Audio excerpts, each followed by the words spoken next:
With 2022 already delivering a number of innovations within the confectionery sector, we catch up with fast rising startup business QOA in Germany as it sets out on its path to deliver a cocoa-free chocolate. What has the response been to this potentially game-changing concept of not having cocoa in chocolate? There's been always two sides, right? One, it was amazing. A lot of people reacted quite positively, especially a lot of companies approached us and said, "Hey guys, this is cool." Most of those small companies told us, "Hey, our strategy department is telling us that eventually there will be a certain supply chain risk in the future, so we're very interested in learning about QOA." And now there are also some companies that want to work with us, so we're kind of preparing, or in early stages of preparing product launches for 2023. That's one side of the medal. Second side of the medal is for sure we have a lot of kind of interest from the bean to bar company, but also on that side rather skepticism in a way, because those people are rather like, okay, this is chocolate, you can't do that to chocolate. Chocolate needs to be from the cocoa bean in a way, and this is kind of what you do is kind of it's not right in a way. There's a lot of skepticism from the bean to bar community, which I can understand. But I'm always saying, in a way, guys, I don't want to take away cocoa. It's not our goal, and that's important. An important statement that I would like to be cited upon. I don't want to take away cocoa per se. What I want to do is, as said, I want to provide a second pillar to the cocoa supply that we have at the moment, and eventually, by providing the second pillar, improve the conditions on the first pillar as well. I think that's my goal. And I definitely don't want to take away any bean to bar cocoa, because I know, and I'm 100% aware, that there are ways of planting and harvesting and farming cocoa in a sustainable way. Sitting in the marketplace, you firmly believe, from what you're saying there, that there is a place for both what you're offering and the more traditional forms of chocolate production. Would that be fair to say? That's exactly right. I think there's going to be a market. The market's going to be look a little bit different in some years. There's going to be a huge premium market. I think now we have 10 to 15% of premium share, depending on how you define premium.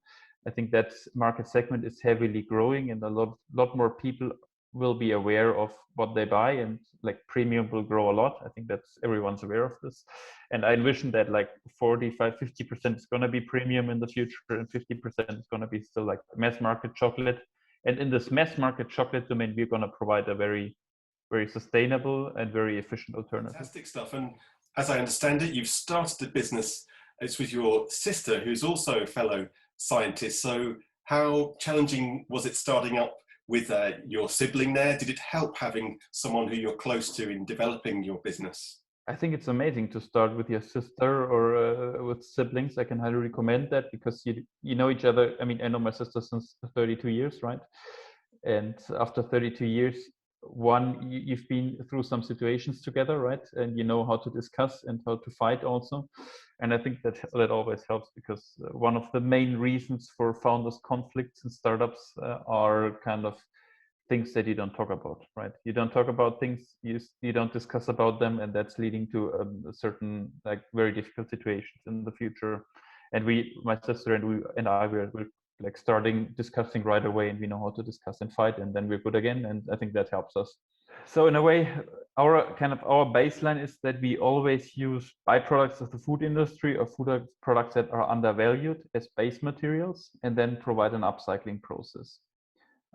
You could compare our process to a beer brewing process. So it's a fermentation process, whereas we have certain microbacteria. For example, I mean, they're not GMO, but certain special microbacteria that help us to isolate the right components in those byproducts. And when we do the roasting process, so we do fermentation and roasting for the powder, fermentation for the butter. In the end, we have the characteristic flavors that you would find also in chocolate. Profiles. How challenging is it to create a chocolate bar that replicates the flavor of cocoa without actually having that cocoa there? Yeah, for sure it's difficult, but I mean, my sister has 10 years of experience in flavor sciences, so she worked a lot on coffee. So she's working 10 years on coffee and how the flavor in coffee evolves. And I think coffee is a similar product, right? In coffee, you have also, you harvest coffee bean, then you ferment them and you roast them. And then in coffee, for sure, you pour water above them, you grind them, pour water above them, over them. But in chocolate, it's similar, right? Like the only difference is that you put sugar and milk and butter in there, and then you have chocolate in a way.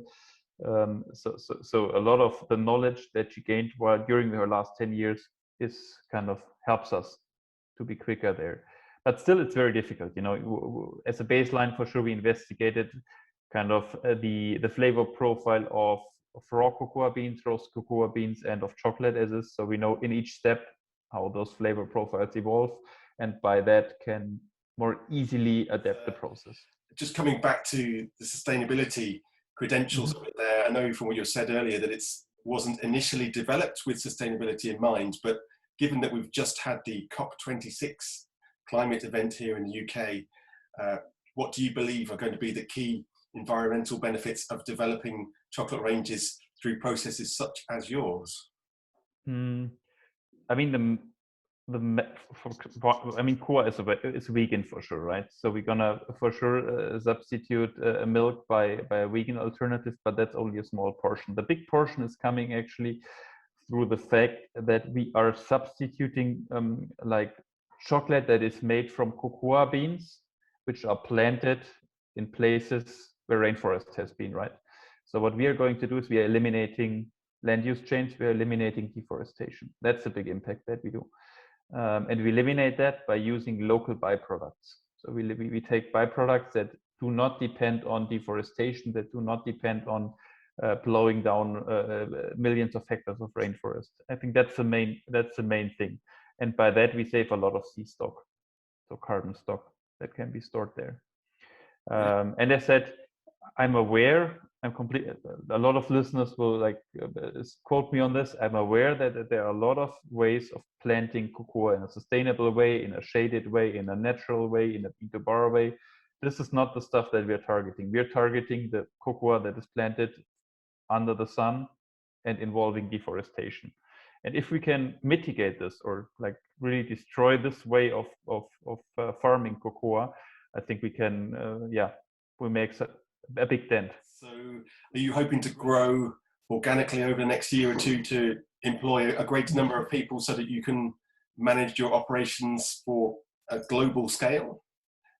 We are already 15, so we hired some more. They're not officially onboarded. We're growing quickly, I would say, and for sure our plans foresee that we will be able to kind of provide cocoa on a global scale. So we're gonna raise our next round in 2023 roughly, and then we're gonna grow quite quickly. As said, we have first industry contracts just on the starting line right now. So first companies are adopting cocoa and will adopt cocoa, and as soon as we are fulfilling those contracts, we will be able to grow quite quickly with production facilities, production personnel, and so on. That's good to hear, and it sounds as if there's already been, as you've indicated there, some strong pipelines of financial support there. I think there's seed funding around $6 million so far, is that right? Yeah, it's one of the biggest. We're very proud that it's one of the biggest food tech / biotech funding rounds, seed funding rounds in Europe so far. So we're quite, in a way, quite lucky. Apparently we have the right timing, and we're quite lucky that we could attract so much money so far. And there's still a lot of interest incoming at the moment. So I think like money will not be our limitation at the moment. Again, where you fit into the market, you're talking about the vegan application there.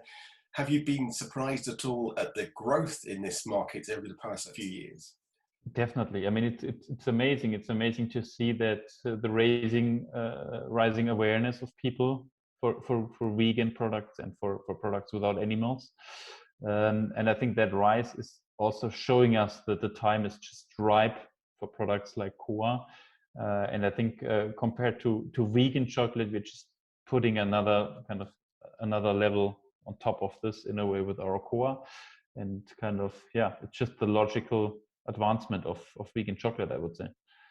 Great. So it sounds as if you're very excited about the prospect for your business here, and can you sum up, your hopes for it in the coming months and years ahead? Yeah, I think for us it's important that with QOA we form a company that can create ingredients and products that are not dependent on kind of land use and slavery, or like using poor people as proxy.